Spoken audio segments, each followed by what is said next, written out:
നമസ്കാരം. ഗീതമ്മാസ് കിച്ചണിലേക്ക് എല്ലാവർക്കും സ്നേഹത്തോടെ സ്വാഗതം. ഇന്ന് ഞാൻ കാണിക്കാൻ പോകുന്നത് വറുത്തരച്ച ഒരു ചിക്കൻ കറിയാണ്. അപ്പോൾ അതിനു വേണ്ടി ഞാൻ 1 കപ്പ് തേങ്ങാപ്പീര ഒരു ഫ്രൈയിങ് പാനിൽ ഇട്ടിട്ടുണ്ട്. ഇനി ഇത് നമുക്ക് വറുത്തെടുക്കണം. വറുത്തെടുക്കാനായിട്ട് അതിൻ്റെ കൂടെ കുറച്ച് സാധനങ്ങളും കൂടെ ചേർക്കണം. ആദ്യം ചേർക്കുന്നത് ഒരു പിടി ചുവന്നുള്ളിയാണ്. ഒരു 10 ചുവന്നുള്ളി മുറിച്ച് ഇട്ടിട്ടാണ്. പിന്നെ ഒരു തണ്ട് കറിവേപ്പിലയും കൂടെ ഇട്ട് കൊടുക്കുക. അത് കഴിഞ്ഞ് നമുക്ക് അതൊന്ന് ചെറുതായിട്ട് വറുത്തെടുക്കാം. അത് വറുത്ത് ചെറിയതായിട്ടൊന്ന് മൂത്ത് തുടങ്ങുമ്പം നമുക്കിനിയും കുറച്ച് ചേരുവകൾ ചേർക്കാനുണ്ട്. അപ്പോൾ ഒരു 2 ഏലക്കായ, പിന്നെ ഒരു 2 ഗ്രാമ്പു, കുറേശ്ശെ മതി. കാര്യം ഇനി നമ്മൾ മസാലക്കൂട്ട് ചേർക്കുന്നുണ്ട് വേറെ. പിന്നെ ഒരു 2 വറ്റൽമുളക്, പിന്നെ കറിക്ക് ആവശ്യമായ 1 പിടി മല്ലി. വേറെ മല്ലിപ്പൊടി ചേർക്കുന്നില്ല, അതുകൊണ്ടാണ് ആ മല്ലി മുഴുവൻ വറുത്ത് ഇടുന്നത്. പിന്നെ ആവശ്യത്തിന് വെളിച്ചെണ്ണ. ഈ മല്ലി ഇങ്ങനെ വറുത്തിടുമ്പം കറിക്ക് പ്രത്യേക സ്വാദാണ്. മല്ലിപ്പൊടി ഇട്ടാൽ അത്രയും സ്വാദ് കിട്ടുകയില്ല, അതുകൊണ്ടാണ് ഞാൻ ഈ മല്ലി ഇതിൻ്റെ കൂടെ ഇട്ടത്. ഇനി ഇത് നല്ലപോലെ ചുമക്ക വറക്കണം. എന്നിട്ടിത് വെള്ളം തൊടാതെ വേണം അരച്ചെടുക്കാൻ. ഇപ്പോൾ ഇത് നല്ലവണ്ണം മൂത്തിട്ടുണ്ട്. വെള്ളം ഒട്ടും തൊട്ടിട്ടില്ല. ആ തേങ്ങായിലെ വെള്ളവും പിന്നെ നമ്മൾ ഒഴിച്ച വെളിച്ചെണ്ണയും ആ തേങ്ങായിലെ എണ്ണമയവും എല്ലാം കൂടെ ചേർന്ന് നമുക്കിത് നല്ലപോലെ ഒന്ന് അരച്ചെടുക്കാം. ഇനി കറി വയ്ക്കാൻ തുടങ്ങാം. അതിന് ഞാൻ ഒരു 1.25 കിലോ ചിക്കനുണ്ട്. ഇതെല്ലാം വെട്ടി വൃത്തിയാക്കി. മീറ്റ് തന്നെ 1.25 കിലോ ഉണ്ട്. അപ്പോൾ അതിന് നമുക്കൊരു വലിയൊരു പാത്രം വെച്ച് കൊടുക്കാം. ഒരുമാതിരി വലിയൊരു ഉരുളിയാണ്. നമുക്ക് നല്ലോണം സ്പൂണിട്ട് ഇളക്കാനായിട്ടൊക്കെ അല്പം വലിയൊരു പാത്രം എടുക്കുന്നതാണ് ഏറ്റവും നല്ലത്. ഇനി അതിനകത്തോട്ട് നമുക്ക് ആവശ്യത്തിന് വെളിച്ചെണ്ണ ഒഴിച്ചു കൊടുക്കാം. ഒരു 2 ടേബിൾ സ്പൂണോളം വെളിച്ചെണ്ണ ഒഴിച്ചിട്ടുണ്ട്. ഇനി അതിനകത്തോട്ട് ബാക്കി സാധനങ്ങൾ വഴറ്റാം. അതിന് ഒരു വലിയ സവാള എടുത്തിട്ടുണ്ട്. ആദ്യം അതിട്ട് കൊടുക്കാം. പിന്നെ ഒരു കുറച്ച് ഒരു 2 തണ്ട് കറിവേപ്പില, പിന്നെ നല്ലപോലെ ചോപ്പ് ചെയ്ത കുറച്ച് ഇഞ്ചി, നല്ലപോലെ കൊത്തി അരിഞ്ഞതാണ്. പിന്നെ അതുപോലെ തന്നെ ചോപ്പ് ചെയ്ത കുറച്ച് വെളുത്തുള്ളി, പിന്നെ ഒരു 2-3 പച്ചമുളക് കീറിയത്. ഇതെല്ലാം കൂടി ഇട്ട് നല്ലപോലെ വഴറ്റിയെടുക്കാം.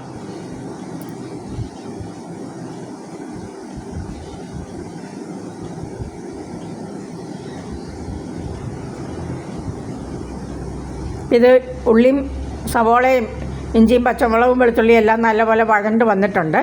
ഇനി അതിനകത്തോട്ട് നമുക്ക് ഒരു 2 തക്കാളി അരിഞ്ഞത് ചേർത്ത് കൊടുക്കാം.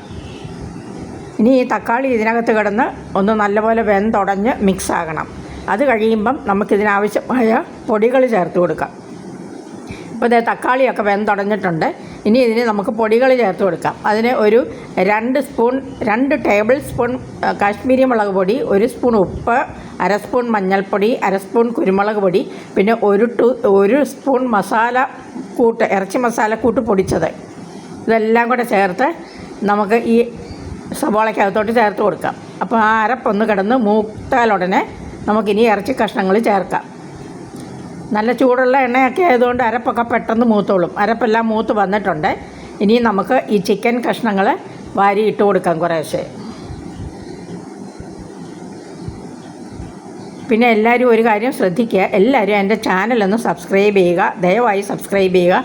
അതിനുശേഷം അടുത്തുള്ള ബെല്ലൈക്കൺ പ്രസ് ചെയ്ത് ഓൾ എന്ന ഓപ്ഷനും കൂടെ എനേബിൾ ചെയ്യുക. അതാരും മറന്നു പോകല്ലേ.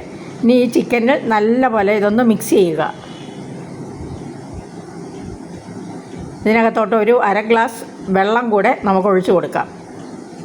കാര്യം ചിക്കനിൽ നിന്ന് വെള്ളം ഇറങ്ങുമെങ്കിലും ഒരല്പം വെള്ളം ചാറുള്ള കറിയാണ് ഈ വറുത്തരച്ച കറി. അപ്പോൾ എല്ലാം മസാല എല്ലാം ഇതായിട്ടുണ്ട്.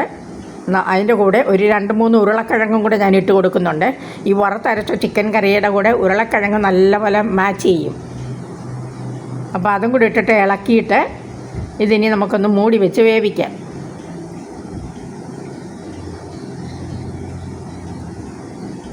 ഇപ്പോൾ ആ ചിക്കനും ഉരുളക്കിഴങ്ങും ഒക്കെ ഓൾമോസ്റ്റ് വെന്തിട്ടുണ്ട്. ഒരു 90% വെന്തു. ഇനി നമുക്ക് ആ വറുത്ത അരപ്പും കൂടെ അരച്ച് വെച്ച അരപ്പാണത്. നല്ലപോലെ കറുത്ത നിറം ഉണ്ടായിരുന്നു. പിന്നെ ഞാൻ അതിനകത്ത് ആ മിക്സഡ് ജാറ് കഴുകിയ വെള്ളം കൂടി ഇട്ടു. അന്നേരമാണ് അല്പം ബ്രൗണിഷ് ആയത്. അപ്പോൾ ഇനി അതുകൂടെ ഒഴിച്ചിട്ട് നമുക്ക് അതിനകത്താണ് മല്ലിയൊക്കെ, നമ്മൾ കറിക്ക് മല്ലിപ്പൊടി ചേർത്തിട്ടില്ല, മുളക് പൊടിയും മഞ്ഞൾപ്പൊടിയും കുരുമുളക് പൊടിയൊക്കെ ചേർത്തുള്ളൂ. അപ്പോൾ ആ മല്ലിയുടെ ടേസ്റ്റൊക്കെ ആ ചിക്കനേലോട്ടൊന്ന് പിടിക്കണം. അപ്പോൾ ഈ അരപ്പും കൂടി ഇട്ട് അടച്ച് വെച്ച് ഒരു 5 മിനിറ്റ് കൂടെ വേവിക്കണം. ഒരല്പം കൂടെ വേകാനുണ്ട് ചിക്കനൊക്കെ. അപ്പോൾ ഒരു 5 മിനിറ്റ് വേകട്ടെ.